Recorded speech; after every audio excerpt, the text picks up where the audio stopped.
All right, we are back with another episode of the Nintendo Pipeline Podcast. I'm CMM, your host today, and with me we have a special guest. Could you introduce yourself? Hi, yeah. My name is Chris, or on the Discord, SuperNintendad. How's it going? Sweet. Hey, thank you for joining us. We are here today because there was another Indie World, as there usually is this time of year. Bunch of different game announcements today, and we're going to kind of dive in to some of the ones that we thought were interesting, and then I know that that Chris has also played a bit of some of these, so we can give some more details on some of these if there's any games from this presentation that you guys were looking to pick up. So I guess a good place to start would be the very first game that was shown. Yeah. Which is called Sea of Stars from the Messenger developers. Yeah. Really cool looking action RPG. I believe it has action elements to it. Yeah, I'm not sure if it has action or if it's just... It almost looks like Chrono Trigger mixed with like Golden Sun or elements. It looked like it seemed to have some kind of like timing or like button mashing elements to some of the moves. So I guess kind of like like Mario RPG or something. I'm bad at RPGs, so I don't have a lot of reference. Yeah. But it looked, I thought it looked absolutely stunning. Really good looking game. Yeah, the graphics are fantastic, I think. Pixel almost looks like 17-bit. I don't know. It's like somewhere between 16 and 32. It's like in there it looks like, modern pixel graphics, overhead, almost like isometric battle system. Yeah, it gave me the Chrono Trigger and like Mario RPG vibe when you're in battle. Yeah. Where it's kind of like over, like isometric. And this game takes place in the Messenger universe. Which, I don't know if you've played Messenger. I played the Messenger and really liked it. Yeah, I did. I played the Messenger, really enjoyed it. And this here just, I think they said it's a prequel, but it takes place in on the same, I guess, planet or same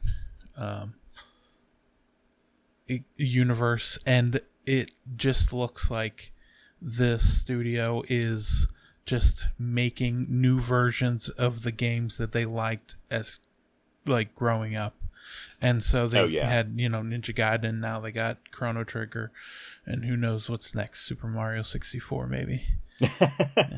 Yeah, I mean, who knows? I really enjoyed how the feeling of the Messenger. They nailed that game very well, and based on Messenger as well, I'm guessing the Sea of Stars soundtrack will be excellent because the Messenger soundtrack is so good.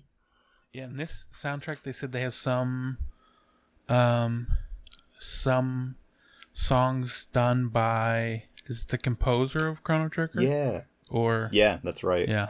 That's right. I'd forgotten about that. Mitsuda. Or as the girl in the presentation said, Yasunori Mitsuda. Mm-hmm. Yeah, she. I chuckled. But yeah, so this one's not until the end of next year, but I think started off the whole presentation with a bang. And then we go right into Alicia, which is the Taiwanese developed game that was being shown.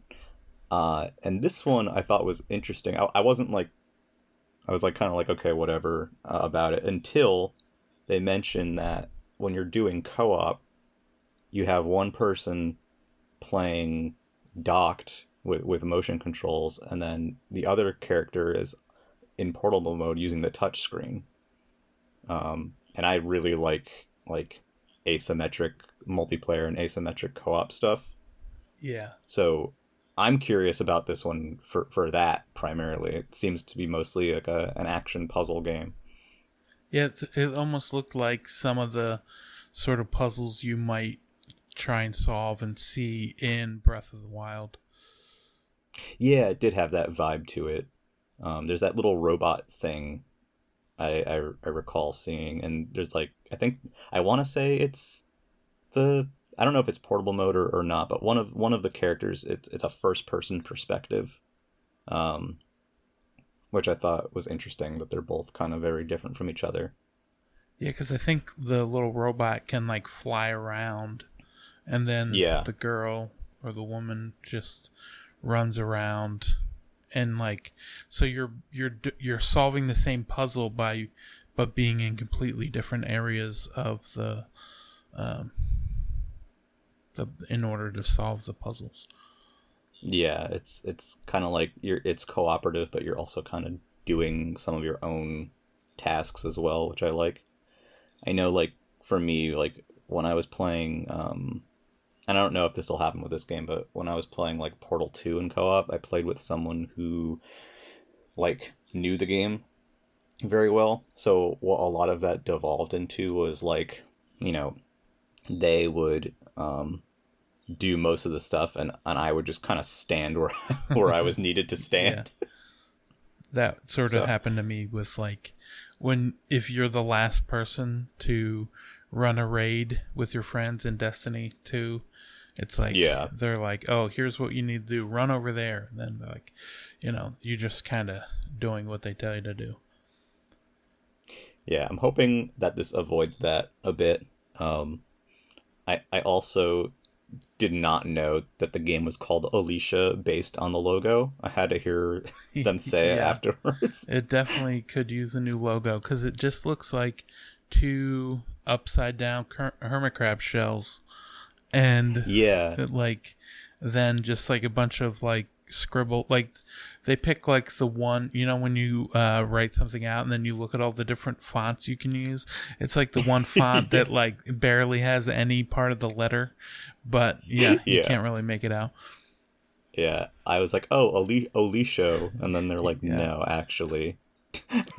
So I hopefully they get that sorted. yeah, I thought they were talking about a different game because I was like, no, that's not what the logo said. That's Yeah. yeah. Um, and so we start with these two. I mean, they're fairly action based games, and then the next game that comes up is a point and click, Locomotive. I know you were particularly interested in this one. Yeah, there's a game that came out earlier this year that kind of like shadow dropped. It was by the people that did Heaven's Vault, and it was called Overboard! Exclamation point. And Hmm. and in that game, you have to, I believe, this is in the trailer. You murder your husband, and then you have to somehow get away with it by the time the boat gets ashore. It's like a cruise ship, and so like you walk around and talk to people, and you might like flirt with somebody to try and like get away with it, or you do all sorts of different stuff. And in this game, it seems like I don't know if you switch between the three or you pick what character you want, but there's three people, like main characters, that are suspects. So you're walking around trying to say, no, it wasn't me, but at the same time possibly figuring out who did it, and if it was one of the other three people or two people, to try and solve it. And it's like a 2D point and click game, all on a train. It seems like a nice luxurious train where like everyone was all Yeah. dressed fancily, and everyone's favorite word, fancily. Um, and you go around and try and prove that it wasn't you, even though it seems like you as the player don't know if they actually did it or not. So you're trying to Yeah. like solve it, and it seems like each character has different like assets that they can use to solve the case. They can get around to solving it and figure out how to do it. Yeah, so like I think it mentioned, I want to say it mentioned in there that you kind of just automatically change characters as you go through. So I'm kind of curious how that will work. But they had that one character who was like what, like an agent or something. It was very different from It the seemed other like he was like characters. her lawyer. The one was her lawyer, and then the Yeah. one guy was always walking around with a magnifying glass because that's what people do. Yeah, yeah, of course. If Yeah. you're a detective, that's exactly what your job is. It was like her best friend, her lawyer, and I don't remember the connection, but they're all closely connected to this old lady who just bites it at the beginning. Yeah, and then the other woman might like work for her or something, or work on the train. Yeah. Yeah, so I think it's a very interesting premise. It gives me, in terms of like the style, I think it looks fine. It's it gives me like Sierra adventure game kind of vibes a little bit. Yeah, Not quite, but a little bit, just because you're kind of directly controlling the character in this. It looks like.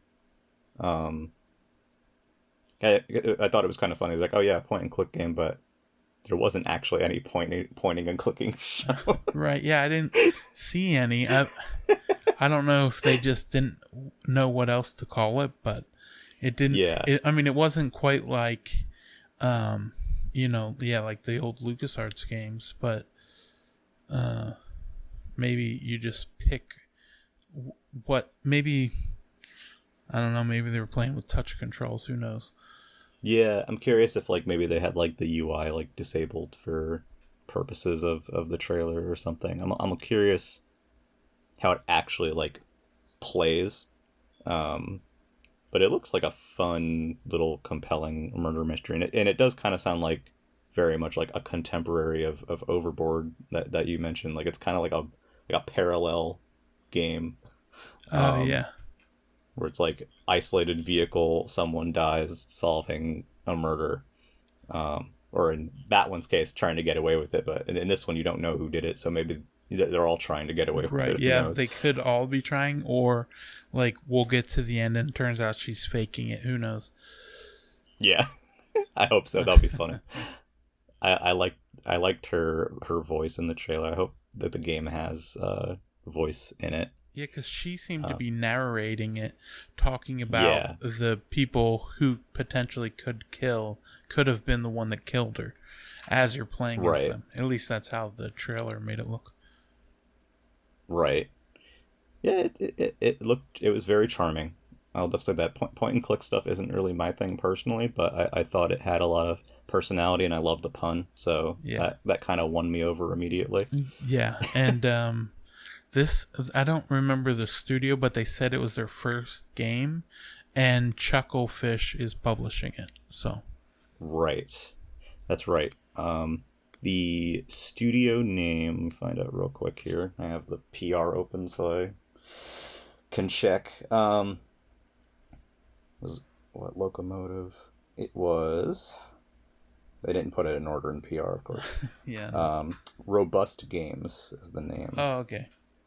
So, yeah, it was like what, two brothers, I think. I don't know if it was brothers think or not. so, It yeah. might have just been two people. Yeah. So that's summer 2022. So that's another one that's a little farther out. And then we kind of moved to something a little bit different, which is the game After Love EP. It has this very specific drawn style to it, with like kind of like a manga style cutscene visuals. Yeah. So they described this game at first. They said that your girlfriend, her name is Cheetah, I believe, and she recently passed away, and you're someone who's struggling to make music, after that, and kind of like dealing with all that. And initially I thought they said that your girlfriend cheated on you and died, and I was like, damn. No, yeah, it's just her That name sucks. is Cheetah, and she died. Her name is Cheetah. Yeah. This one, I enjoy the rhythm element. Yeah, to this. And it has an interesting location. It's in Indonesia. And it's by the people who did Coffee Talk and What Comes After. Yeah, I think they said the creative director, right? Was like Yes. the creative director of those. And the game itself, like the art style of the game, sort of remind me of Florence, which came out. Yes. I think like 2 years ago or 3 years ago on the Switch. Yeah, and that sounds right. Yeah, and that was a really compelling story, and this sort of seems like you're kind of going through the motions of like it's just going to be like a really nice looking story that you might interact with a little bit here and there, but this, like you said, with the music, it seems like more in line with like actually doing more gameplay than, especially even in like Coffee Talk, you didn't really do much other than have a story told to you. Right. Yeah, that's true. Because Coffee Talk is very like I haven't played it. I've seen a little bit of it just to get an idea of how it works. And yeah, it's much more like it's a lot more reading than active play for the most part. You're kind of like a barista, and people are just talking, and there's a story going on. And yeah, whereas this one you're very much kind of like doing things like you're wandering through some kind of world. There's the rhythm sections. I think it's an interesting mix. I wasn't totally sold on it itself. Like, not because I don't think it would be cool. I guess it's the style didn't really grab me initially, and I'm personally a little wary of stuff that tries to be like very heartfelt. I guess it kind of takes a bit for me to like see if I dig that or not, but it's an interesting mix of genres. Yeah. I'll certainly check it out as long as it's not like $30 when it comes out. But yeah, it's a game that I think like it's visually striking. It's just a matter of like when it falls, like when it comes out. If there's a lot of other stuff coming out around it, like this could be a game that has like a really good week all to itself, or it just gets lost in the shuffle of everything else that comes out, and I forget to ever pick it up, which is what happens a lot of times with these some of the indie games, that they look really good, but then they don't come out for like 3 years, and then by then it's like, oh yeah, I forgot about that game, and then it's like other stuff. They all get lost sometimes in the shuffle, especially in between like bigger releases, or if you don't remember the name, or it's it's that game with the fox or that game with the right, yeah, like the sled and the dogs, like the dog sledding. Yeah. Red something. So this is another one that's summer 2022. So hopefully it doesn't get lost in the shuffle. Yeah. And apparently her name's not Cheetah, it's Cinta. So my ears are really not working today. Yeah. Alicia, Cinta, Cheetah, whatever. Yeah, Cheetah. She's cheating on you, and Cheetah cheating on me. Yeah, hell yeah. Yeah. I would have been. I honestly thought that's what it said, and I actually laughed out loud. Like, I wish that's what it was. I'm not gonna lie. Yeah. So, Chris has played some of the games that were featured in the presentation today, or has played at least like the previous game in the series. So we're actually gonna save some of that for the end. So we're gonna jump ahead a little bit here for the next game, which is Endling: Extinction is Forever. Speaking of the Fox game, this one. So I don't know about you. I really dug the gameplay concept of protecting your cubs and kind of wandering through this like dangerous this dangerous world, which is very like, it's a very depressing world. Yeah. I wasn't as so how do I put this? It kind of worries me that it's going to be very heavy-handed with the message from what they showed. Yeah, it seems to be. It's you and your 3 babies, and they could die or couldn't die, and it's like the extinction of your species is up to you to make it out of this game alive with your 3 baby cubs or baby foxlings, endlings. Right.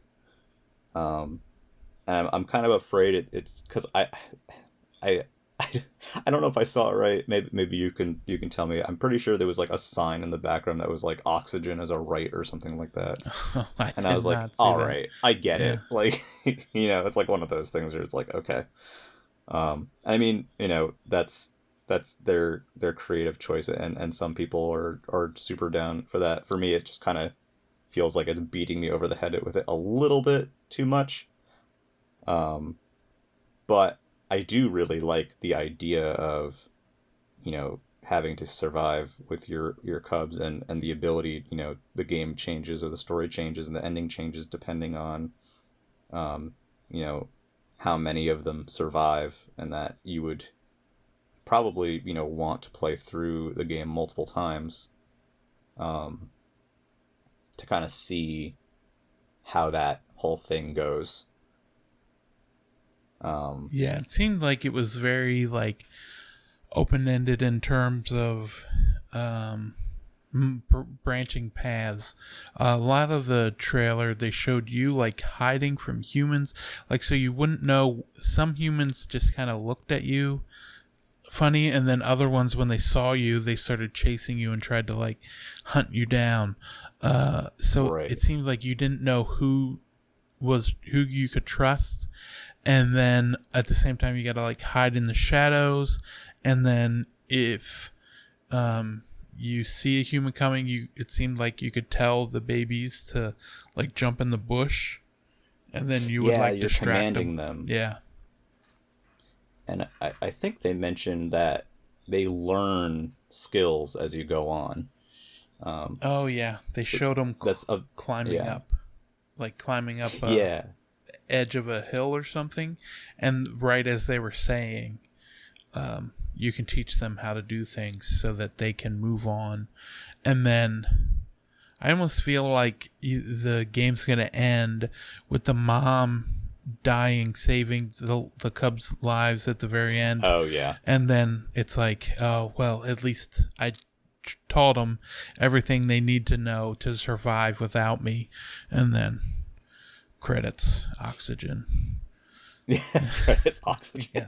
Yeah. I mean, some of the areas they showed were very visually striking. I think the game looks very cool. I think the fox cubs in particular are adorable. There's some scenes there where it's like there's a woods area that's like on fire. Some other, like a lot of snowy areas, and the different humans kind of reacting in different ways. I think it's very fascinating, especially from a gameplay perspective, which is why I'm curious about it at all.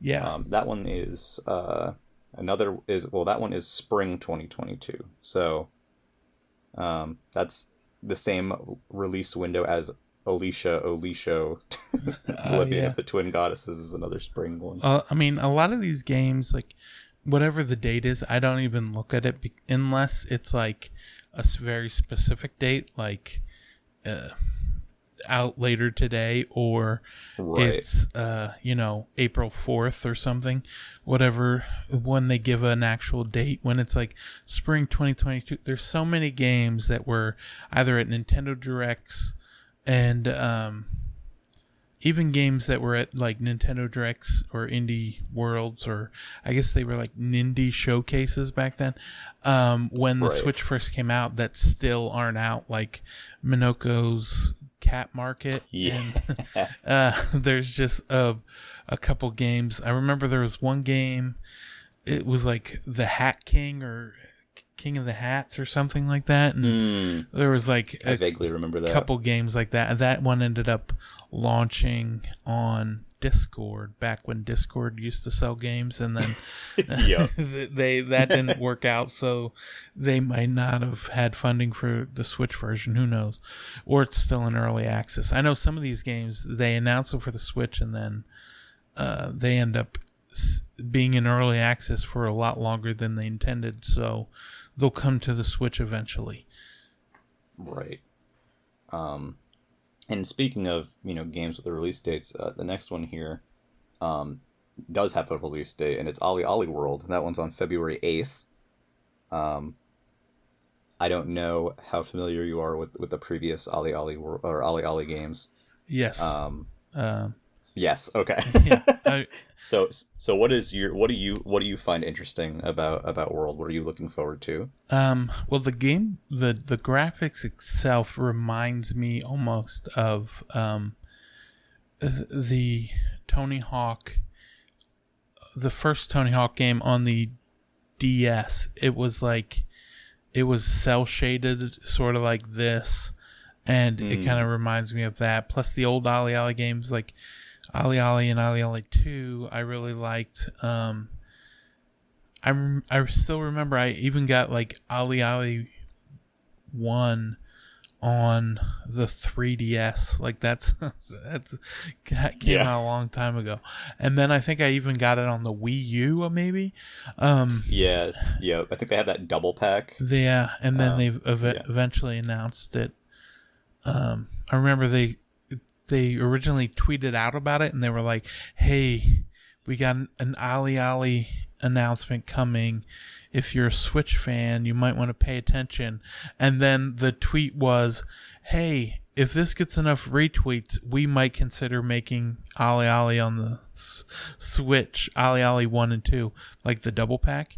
And people got so mad about that they were like, they took the tweet down and they were like, "Okay, we're just going to make it. Sorry about that." That was just, yeah. But in terms of this is like more open world, and I like the art style, and it just seems to be bigger and more robust than the other one. They seem to really put a big emphasis on creating your character, like your skater, I guess. Yeah, there's a lot of customization there. There's even a pre-order bonus for this. I thought this was going to be one of those out today games, and instead they were like, it's not coming out until February 8th or something.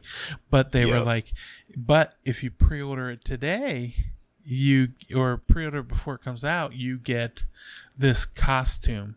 And then I looked it up on the eShop. They got a $30 version and a $45 version. And the $45 version seems to have like 2 different DLC packs. One's coming in August, and the other one's coming out by December 2022.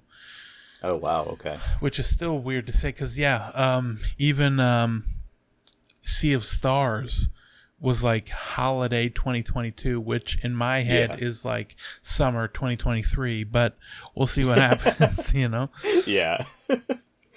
Yeah, I really like the emphasis on branching paths. In Ollie Ollie World, it looks like there's a lot of different routes you can take. The game looks very playful.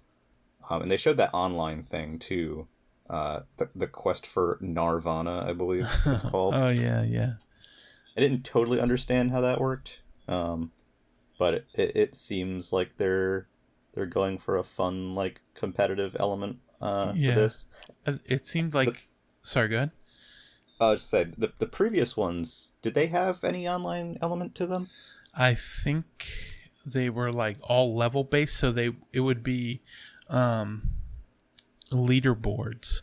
But which I kind of think that's what this is. I think it's sort of like a leaderboard, but since it's like such a big world, it's like who has the highest score starting on this rail, and then they keep track of that, and then it's like, oh, you got the high score on this railing, and then so on and so forth. Yeah, like they break it down into some sort of chunks. I think it's cool. I know a lot of people are looking forward to this one. I'm glad to see it, and glad to see it have a date, because it was originally supposed to be this year. But February 8th isn't too bad. good to have an actual have an actual date for that. Yeah, that's And then they followed this up with another big one, which is River City Girls 2.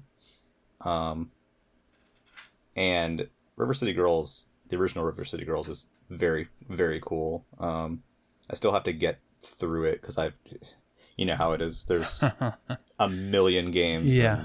and but the combat was very fun. The dialogue is fun. The music and the graphical style is great. It looks like more of the original, but with many more characters. They have 6 characters in this one.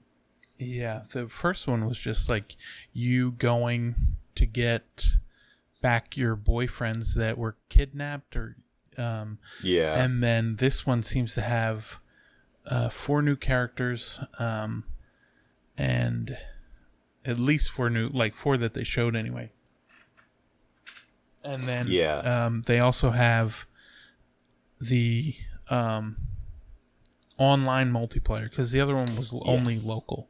So they added online multiplayer, which will actually get me to probably play through this one. I don't know how they'll do it. Like, I think with a lot of these online games, it's like your save is making any progress, and then the other person just comes in and plays that character. So next time you play, that character will be whatever level your friend got to it. Yeah, that's actually that's how even 3D Worlds online works. Is that it only applies the progress to one file. Oh yeah, that's true. So yeah, I wouldn't be surprised if it was a case like that. I was very happy to see that they're doing online co-op for that, because that expands my options greatly there. Yeah, I thought they would add it to the first one, but then no, they just they said, you know what, we have an idea. What if you buy a sequel and we'll add online multiplayer to that? Yeah, I mean, they're going very in on River City Girls, which is cool. I'm glad that it's been successful for them, because not only do we have River City Girls 2, wasn't shown today, but the Super Famicom game that was never localized, which they're localizing here as River City Girls 0, is also coming next year. So they're definitely continuing along this path, and I mean, I think it's a no-brainer. If you enjoy the original River City Girls, I think you're probably excited for River City Girls 2. I think they just announced that that's coming in 2022. It was going to come this year, but now it got delayed. Like pushed back a little bit. But yeah, that should be out early next year. River City Girls is another one that is summer 2022. Yeah, I mean 2022 looks pretty wild if even half of the stuff announced for it. I guess all the indies are getting away from February. They don't want the battle to February. Yeah, the Pokemon Legends and Elden Ring. Yeah, and like Sifu and. Sifu too. I forgot about that. That's also February. Yeah. It's there's a wealth of riches coming for anyone who digs games in general. And then so we get to this point here where they show all this stuff, and then they have this montage at the end. And it shows a bunch of stuff really fast. Oh, well, I think one of the things they showed before that oh no, you're right. They did have the montage before any of this. You're right. Yeah. Yeah. So they showed Parkasaurus, which again, these are all very much tiny blurbs, but it looks like Roller Coaster Tycoon, but there's dinosaurs there for some reason. Yeah. Destroying stuff. It looks like like you're building a town, but it's like being built by dinosaurs. Yeah. So, it's like I was struck by that mix. I mean, you have stuff like there's that Jurassic Park game that's like you're building Jurassic Park and there's dinosaurs, but this is a bit different than that. It feels more like you're kind of dealing with dinosaurs invading and having to deal with the dinosaurs as opposed to just like building a zoo or whatever. Yeah. Apparently, I didn't know, but it was in early access back in September of 2018. And Really? the description just says Parkosaurus is a dinosaur zoo construction and management simulation, which everything is being built by dinosaurs. So it's like the dinosaurs are walking around, and then you build the park, and then people are walking around, but the workers are dinosaurs, it seems like, and they like freak out the people based on the video that I see. So like the dinosaurs, like they're kind of like enslaving each other. Like, yeah, they're putting each other in a zoo. Like the dinosaurs are building it, but then then they're in the zoo, and then they got like vets that come in and check on the dinosaurs, but they're human. It's almost like what was that on the 3DS, that show like Dinosaur Park or Dinosaur Office. Dinosaur Office. Rawr. Yeah. Yeah. That was my favorite of the shorts that they featured. Yeah, I like those. I used to watch them, and then I remember my kids would like watch them too, and they were like super short. So even though they weren't supposed to use the 3D, I would let them watch a short clip of that with the 3D on, and they would be like, "This is the coolest thing I've ever seen," and it's just like the dinosaurs like stop motion. I think they might be on YouTube somewhere. I think they are. Yeah, they're part of a longer series on YouTube. I remember they gave away like a special video episode of Dinosaur Office. If you like entered this like random contest through Nintendo Video, they did it with like Meet or Die and with Kirby Right Back at You as well. But the one that I wanted was Dinosaur Office, and I didn't win that one. I won Meet or Die. Which I don't care about Meet or Die. Yeah. I don't think anyone did. No. And so we got Parkosaurus, and then we have Don't Starve Together, although I think we're going to talk about that in a little bit. Not quite yet. A bunch of other games. And then the last one in the montage is called Behind the Frame, The Finest Scenery, or probably if you've talked about it online, it's like, the painting game, because of course no one remembers the name. I believe this was shown at one of the summer game, indie reels or the Indie events. Slam Fests or whatever it was. Yeah, the extremely disorganized summer of video game nonsense. And I remember thinking this one was really interesting because like you had like a neighbor, and like you kind of talked to your neighbor, and like you painted stuff, and like it's very visually striking. Now I remember at the time it was confirmed for some platforms. I don't recall if it was confirmed for Switch at that time, but I remember thinking, I'd like to play this on Switch. Oh yeah, I think it was like PC and maybe Game Pass. I can't remember. Yeah, it wasn't. I feel like I think that's accurate. It was like PC and Game Pass, and like that was it. And I was like, oh, okay. I'm glad to see it coming. I wish they wasn't part of a montage, just so I could have seen more of it and kind of remembered a little bit more. Yeah, it sort of looked more like another one of those like storytelling games, but like you're painting things, and like as you paint, like it's almost like unpacking, where even though you're doing something else in the game, like as you're doing it, a story is being told to you. Yeah, because I believe, remember correctly, in Behind the Frame, you're pretty much just in your apartment the whole time, and you talk to your neighbor like out the window, like stuff. So it's like a very like, a very enclosed area, and this kind of you're painting, and this stuff sort of happens around you. Yeah, and the game, the art style almost looks like a painting. Yeah, it's very striking. Yeah. And I believe the main character, I remember thinking, oh, she's super cool. But like you even do cooking and like research online and stuff. Like you're kind of like living this character's life. Yeah. I think her name was Cheetah if I remember correctly. Yeah, wow. I think that was it. I gotta look now what his name is. It It doesn't might say. not It's even not part of say, the yeah. PR. Yeah. And then, of course, after the montage, there's got to be one more thing. Oh, yeah. And the one more thing is Omori, which has been people have wanted this game on Switch for a while now. I think the whole joke is that it is a game about depression. I think that was kind of like what the Steam listing was. I think so, yeah. Like, we get it. Yes, this game is about depression. We get it, or something like that.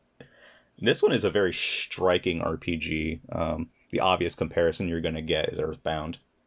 Yeah, Earthbound, and then like with the art, and then the battle system. It looks like the art is drawn on like line paper, and but with like, I don't know if it was like colored pencils or what. It was a colored pencil or crayon.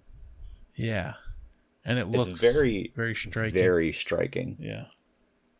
I'm not familiar with how the combat system works. The overworld is very Earthbound-like. And the game is very striking. I've heard very good things about it. I remember seeing it. I want to say it was like a Kickstarter game, or something of that nature. Previously, but there's a lot of people who feel very strongly about this game and are very excited about this game. So I'm excited for them, even if it's not my thing. Yeah, I think it finally came out last December, I think, and okay. They had wanted to bring it to the Switch. I think it's like a really small team. And so they were like, it's going to take us a while, and sort of like what is it, Wildermyth? They right after the Indie World, Fanbyte put up a story and said it's coming. We're still working on the Switch version, but it's going to take at least another year to port it, so it'll be out eventually. Gotcha. Yeah, I believe, if I could be wrong on this one, but I believe Omori is the one that had mostly a single person doing mostly everything. Yeah, I think they did coding do most to of music it. Yeah. to art. Yeah, which is super impressive. I mean, that person's personality really shines through in the game, but also just like it's very, very like striking and beautiful, and it's kind of crazy to imagine that it was mostly one person who put that together.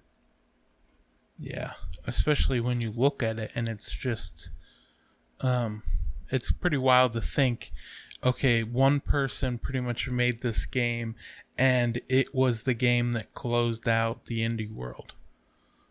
Yeah, it was definitely good as a one more thing.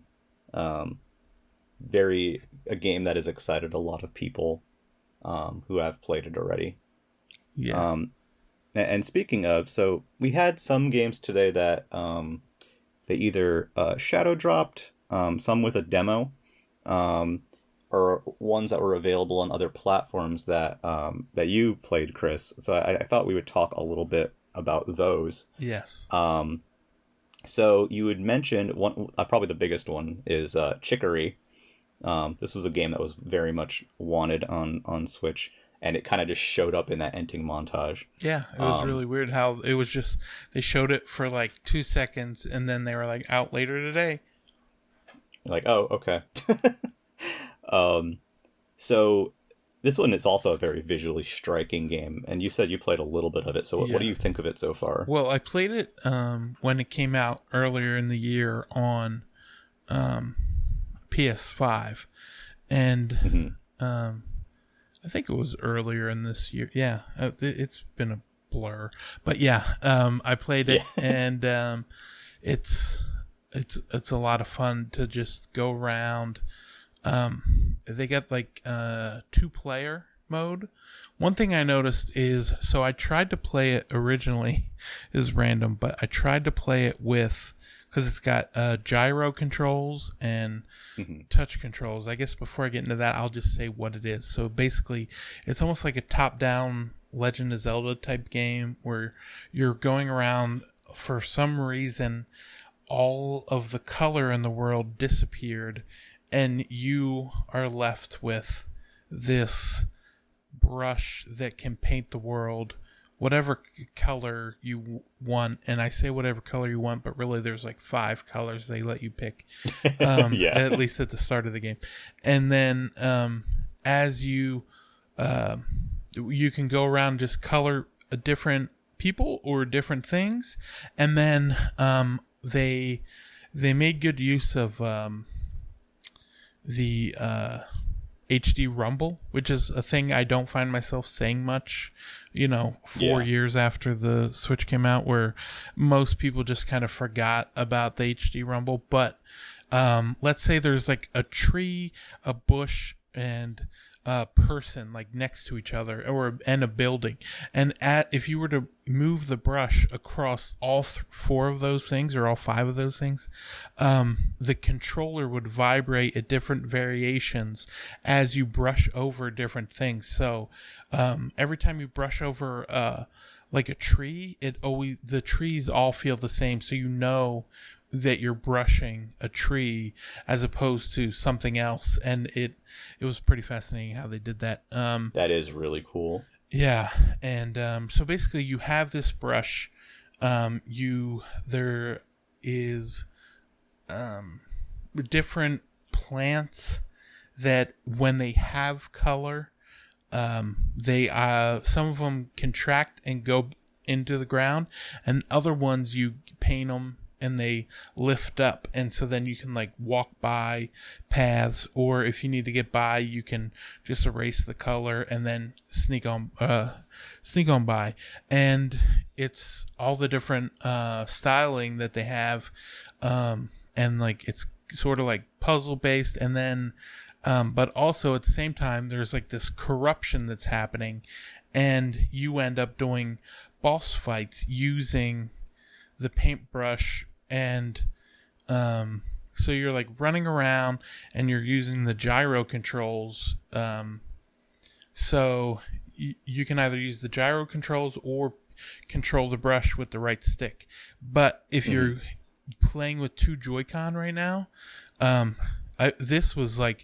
was discovering all these things that were going on with the game that I didn't know.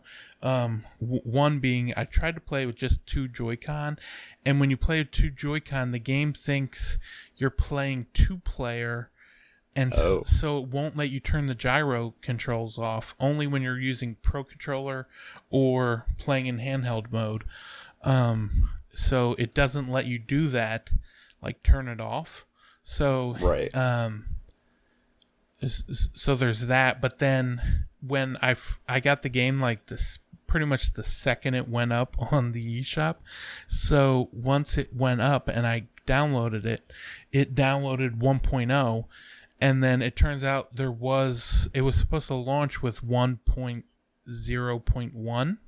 So when I updated it, it kept crashing until I deleted my save. So I had to start over after I got the update. So if anyone else runs into that issue, there's that. But yes, the game itself is black and white, and then you get all these different costumes. They got really good writing with all these different people in the world trying to like wonder what's going on with this world. And everyone's like, oh, Chicory is the name of the hero that has the brush, but you just happen to find it. And so everyone's like, oh, well, they clearly trusted you since they gave it to you, and you just kind of go along with it. And so they'll ask you like, hey, listen, I know there's no color in the world, but it would be great if you could just paint my house back until the color gets back. I don't care what color you paint it. And they kind of like do those things to just show you like, okay, if you if one thing's closed off, let's say you do the roof and you hold down the paint button. You don't have to swipe it back and forth. You can if you want it to look sloppy, or you can just hold it down and then it fills in until it gets to the edges so it doesn't cross the lines. Oh, I see. So so if you want something filled in nicely, you can just hold down the button, or if you're just, in a hurry and you just like the way it looks, like everything's kind of like slapdash together, and it's just right. It's really enjoyable so far, and it looks really good with like the colors and everything on the Switch OLED in handheld mode. Oh god, yeah, I can imagine. Yeah. And so in handheld mode, are you able to choose between right stick and touch, or do you just use touch? You can use right stick, touch, or gyro controls. Because the gyro controls are where you're painting. So yeah, you can pick. You want the right stick, touch. I wouldn't suggest touch. Like, I haven't tried it yet. But maybe it'll work fine, but in my head, it's not going to work well touching the screen while running around a boss, like trying to fight it. So maybe if you had it on a flat surface, or if you're laying on your stomach on your bed or something, and you try and play it that way, that might work. But it really just thinking of that brings back nightmares of trying to play Kid Icarus with one hand on the analog stick and analog nub, and one hand with the stylus in my hand, like moving the camera around. Yeah, I know some people felt that way about the Switch version of The World Ends With You as well. Oh yes, yeah. And the 2-player mode is it like the second person is controlling the brush, or the second person controls a separate brush. So then you have two brushes. So you can both just be coloring. They can just color. Let's say if you want to do puzzles, they can just do the stuff while you're running along, or they can help you with boss fights, and they can just paint whatever they want. They can just paint over your character, and you go from there. Yeah, it's a lot of fun. That is $19.99 on the eShop right now. And does that one have a demo, or is it just no demo? Just you can buy it if you want. You can buy it if you want. Yeah, you can buy it if you want. If not, well, watch the trailer again, I guess. So another game in that montage was Don't Starve Together. Now I think you mentioned you'd played a little bit of this, not the Switch version, but a little bit of it on another platform. How is that? Don't Starve Together is it's basically the Don't Starve, which is on the Switch, and it just lets you play multiplayer online. So it's like you're just playing through the game, but with another person running around helping you. So it's the same game, just multiplayer? Just with like multiplayer, yeah. And I think eventually they had some like Don't Starve Together, like a beach theme, and so you were like in the ocean more than you were in on land, and it just kind of changed up the environments. But that's some of the DLC, so I don't know if that's going to be in Don't Starve Together or how they're planning on doing it. But they had originally said they weren't going to make Don't Starve Together, but then Don't Starve came to Switch, and it did so well that they were like, okay, we're going to go ahead and port it over, because they had a really small team working on it. So they said it was just going to take some time. And last time I asked them about it, and they said it was just going to take some time. And apparently we're getting there, because I think did they give a date, or was that just 2022? That is a good question. It is mentions how the Don't Starve original game trial is on, but I don't see any mention of a release date in PR anyway. So I guess I don't know. It's coming at some point. Yeah. And so there's that game, which to me it sounds like, if you're familiar with Don't Starve, then you kind of know what to expect here. Yeah, and So it just playing with friends, which it does say available spring 2022 in the montage. oh, cool, So, excellent. yeah. So that's another spring, another spring. It's another spring 2022. We'll see how it works out. And so then next we have Grime, which was briefly shown in the montage as well. And I think you said you play a bit of that on Stadia, actually. Yeah. What is that game about? How is it? It's pretty much like a 2D Dark Souls game, and you run around. You're kind of like this beam of light that turns into like a human. You like take the form of a human, and then, or not the form of a human, but the body shape of a human. You're kind of like a mold, and as you go along, you're getting resources by killing the enemies, and then what you can do is you go to these like sort of pillars, and where you're praying, and while you're doing that, it like saves it. It's kind of like a campfire where it just resets everything, so all the enemies come back. But there you can also upgrade, and so you can put like more armor on your body so that you can take more hits.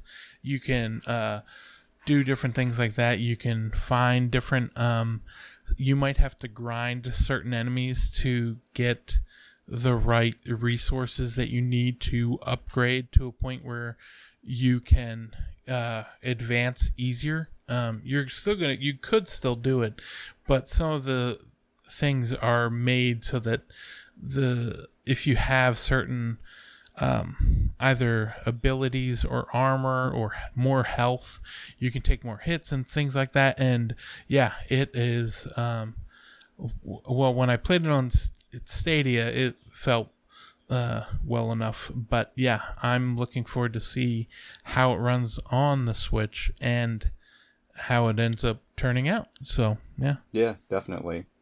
And then we have a similar type of game, is Dungeon Munchies, which was not part of a montage for once. It was its own segment.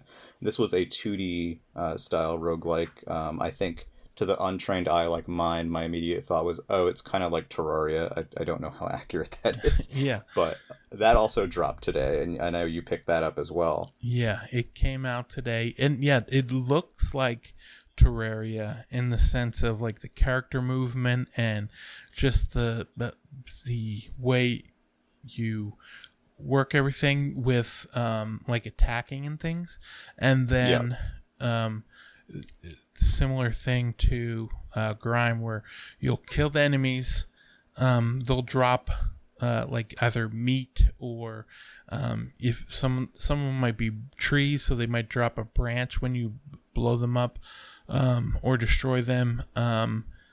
I was playing, I got 2 swords, so when you pick up these supplies, every once in a while you'll get to like a little camp area where there was basically a genie who popped out of this frying pan, it seemed like, with a face on it. The frying pan has a face, and then there was this woman, her name is Simmer, and she is talking you through everything, telling you what to do and how to do it.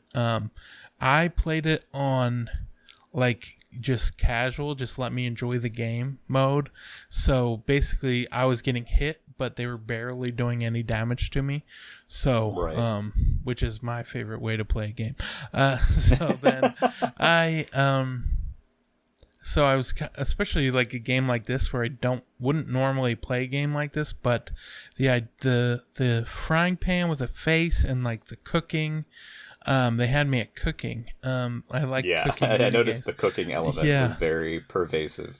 Yes, and I'll dump like a frog leg and a branch in this, or a bush in this pan, and then also like a handgun gets dropped in there, and I'm not sure what's happening, but then all of a sudden like a slushie will come out, and then it'll be like, okay, if you drink this slushie, you're going to get 10 HP back for the next 80 seconds or 90 seconds, whatever it was. And you'll be going through and doing that, and at the same time, like, beating these enemies, and then you can have primary weapons and secondary weapons. Secondary weapon can be a sort of projectile, or it could just be another sword. And so I was just, it's like R and ZR, and you just tap both, go kind of back and forth, and you'll like be dual wielding. Yeah, you're basically dual wielding, hitting them repeatedly with these two different swords. And there was also like a little sack of rocks you could get if you wanted, and then you just start throwing rocks at enemies, but which seemed to work for like they had some enemies that were like flying enemies. And then as you went along, you got different recipes and different crafting recipes, and so it seems to like build off of that. Right. It seems like the primary like thing here is getting these different cooking recipes, and kind of using those to build your kit. Yeah, exactly. Yeah, I didn't get to any of the parts like they showed in the trailer where you have like these crazy guns and like laser beams that you're shooting at enemies, and there was all these enemies coming at you. I didn't get to that part, but yeah, that one also does not have a demo, and that one is, I think, $16.99. Okay, yeah. So buy it or don't. Yeah, buy it or don't. Yeah. And we also have this one was not part of the montage either. It was Figment 2. Now, Figment 2 obviously is a sequel, and my brain was like, oh, what is Figment? And you mentioned you had played the original Figment. Yeah. So I don't know if you have any extra insight into what kind of game Figment 2 might be. I know someone described it as like, we have Transistor at home or something like that. It's kind of like, like this isometric, like, sort of like, it's a story being told, but it's also like a puzzle game. So like they're telling you a story, and there's a game that's kind of like this on iOS. Something Valley, right? Okay, yeah, I'm not familiar, but that I'm sure it's out there. Yeah, I can't. Monument Valley. Oh yes, Monument Valley. Yes. It almost reminds me. It's kind of like that, but not quite as puzzly, because that's almost more like Captain Toad, and this is kind of like more of they're telling you a story. And the second game, they added a lot more like combat. I played the first game. I don't remember combat. Not quite to the extent that we see it in 2, where it seems to be a lot more combat focused. But at the same time, what they're mainly doing is telling the story of this thing that might be like a figment of your imagination. And so since it is that, they can kind of like go off the wall with what they're adding into the like the world and what's happening around you. Right, that makes sense. And I noticed, so this one is out in February and has a demo today as well. And the original game is also 90% off. Yeah, the original's $199, and Figment 2 is February, but like you said, the demo. So if you aren't sure about that one, you can kind of play the second one and then sort of see what's going on with the first. And I saw a couple people on my timeline go through and play the demo and enjoyed it so much that they went and got the game since it's on sale for 90% off. And then, Yeah. So they're planning on playing through that before February hits. And we have one more game that you also played a little bit of, which came out today, which was Timely.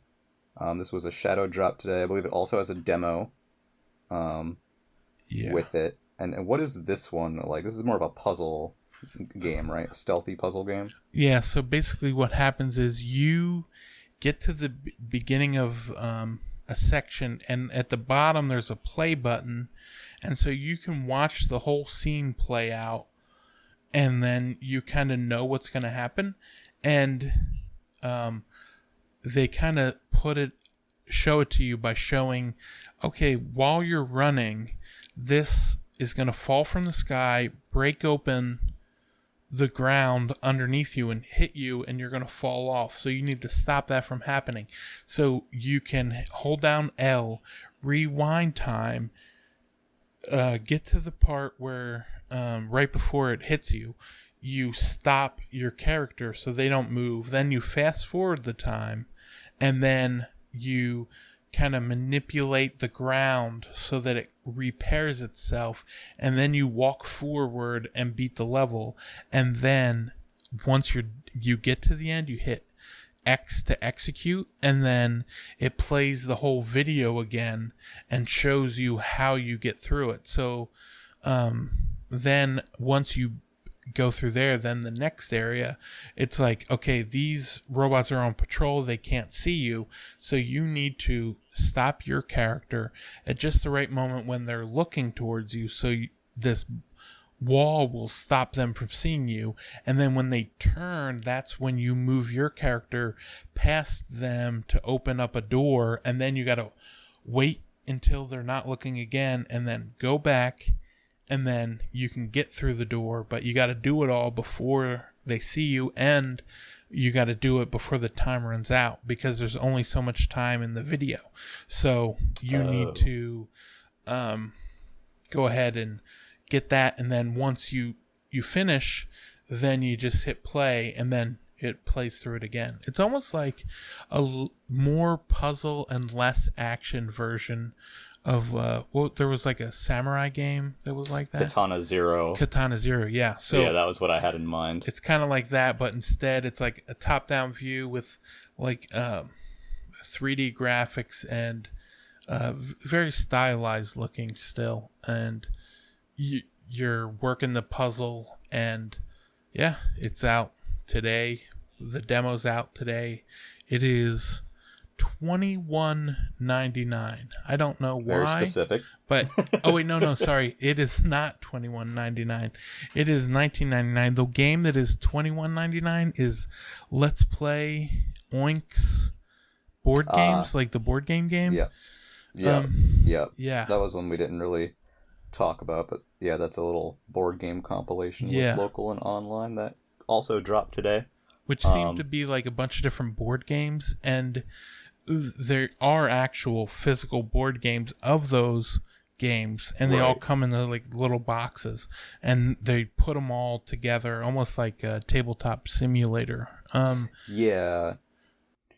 Have you played any of those? Like the physical ones? No, I never played them all, but I was considering getting it if enough of my friends get it, because they don't. It's not like they have like a host game and a non-host version. Right. It's not like Jackbox where like one person owns the game and then other people like join in or something. Yeah. No, everyone would have to play, but it does have 8-player multiplayer. So. Oh wow! Okay, we'll see. That's Maybe really cool. If I can find 7 other people that want to play, we'll go ahead and get it. Plus, they said it's got 8 games now, more coming in the future. They didn't say if they would be free or paid, but they will be coming in the future. Yeah, I thought that was interesting too. I'm curious if any will be free or if it'll just be like a DLC situation. Yeah. So yeah, I mean, with that, we've covered most of the stuff that was shown, just about. So I guess to end out here, what were your thoughts just on today's presentation in general? How'd you feel about it? I thought it was pretty good. It was not my favorite like indie world that we've had in a while. I liked the way it opened, and then the second game, the locomotive, and then there was kind of like a dip in a couple games there where I was just like, okay, well, I was hoping, I don't know what I was hoping for. I wasn't hoping for Silk Song.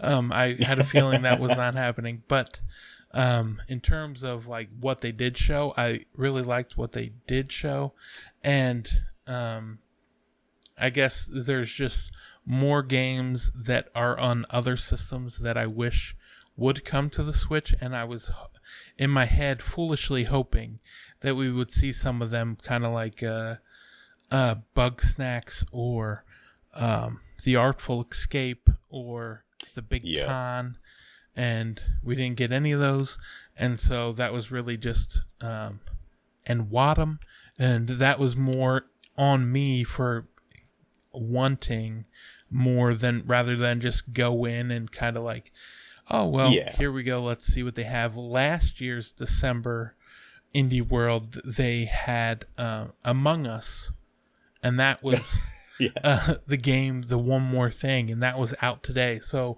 when it was the last game and it was out today, when they showed Amori, I was like, oh, that's going to be out today. And then it was like, we'll see in 2022. And then I was like, oh, okay. Yeah.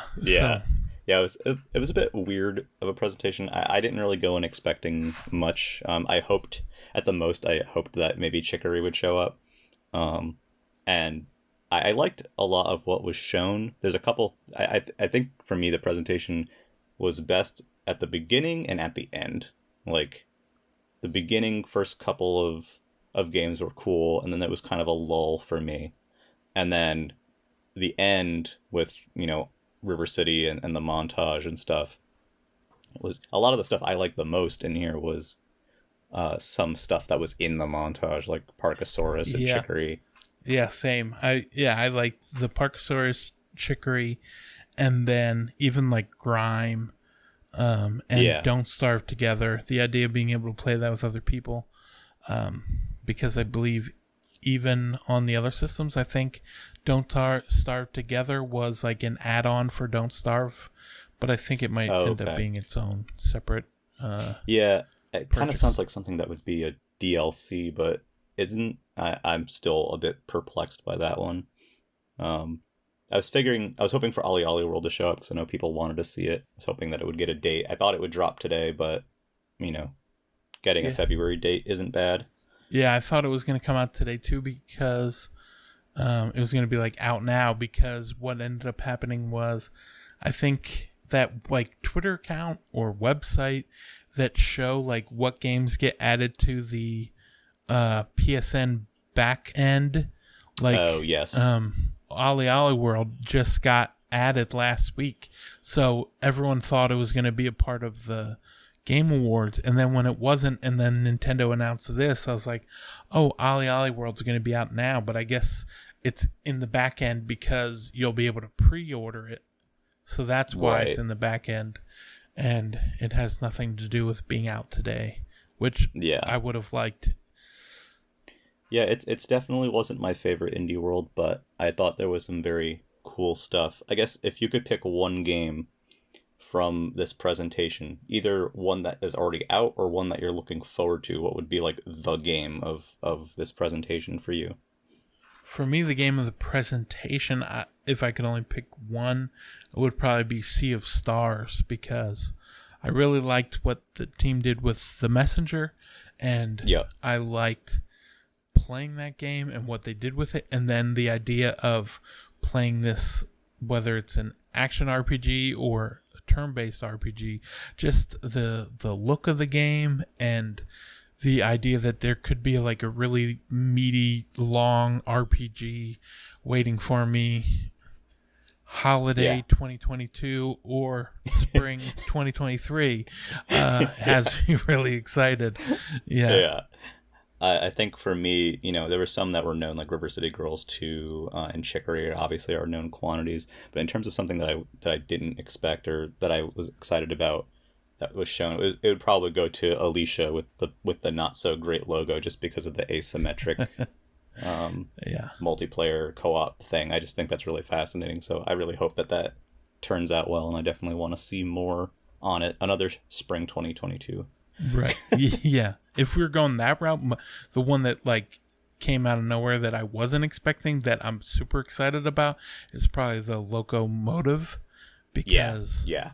and a bunch of that is because of the what was it, the Overboard game, Yes. and the movie Knives Out. Oh, yes. I still Yeah. haven't seen that. Well, yeah, it's kind of like a whodunit murder mystery movie, and it's been a while since like a really good one of those came out that I liked. And so like that with Overboard, when they showed this game, I was like, oh, I hope this is out today, but that is 2022. Yeah. We've got a lot of 2022 today. Yeah. So yeah, that was Indie World, this year's December Indie World. Before we go, a couple of things here, some housekeeping. As you guys probably know, if you are listening to this, we are on YouTube or Spotify or on your, favorite streaming platform. If you liked listening to this, if you like this episode, any sort of likes or if you want to subscribe to one of our feeds is very much appreciated. If you listen to it on YouTube and you'd prefer to listen on Spotify or Apple Podcasts, that is all, that's all out there. We have an Anchor link that will be in the description. Second, if you'd like to join the Discord and talk with us about indie games and other fun stuff, that is the Nintendo Pipeline Discord server. That can be found at our website, which is nintendopipeline.wordpress.com. It is a semi-inactive community blog that you can check some content out on as well, but there is a link to the Discord there. And then lastly, I wanted to thank our guest today, Chris. Thank you so much for being on Oh yeah, no problem. with Thanks me for today. having me. And so where can people find you if they want to find you? Where are you on the internet? Oh, where am I on the internet? I'm on YouTube and Twitter, and I guess Discord as SuperNintendad. Pretty much anywhere. I pretty much got the name SuperNintendad, except for if I don't have it, I guess I usually go for SuperNintendad though, THO. But yeah, SuperNintendad on YouTube and Twitter, and I post a lot of just gameplay footage of Switch games, and I'm thinking about posting some like video reviews and things like that, but in the meantime, it's just gameplay footage.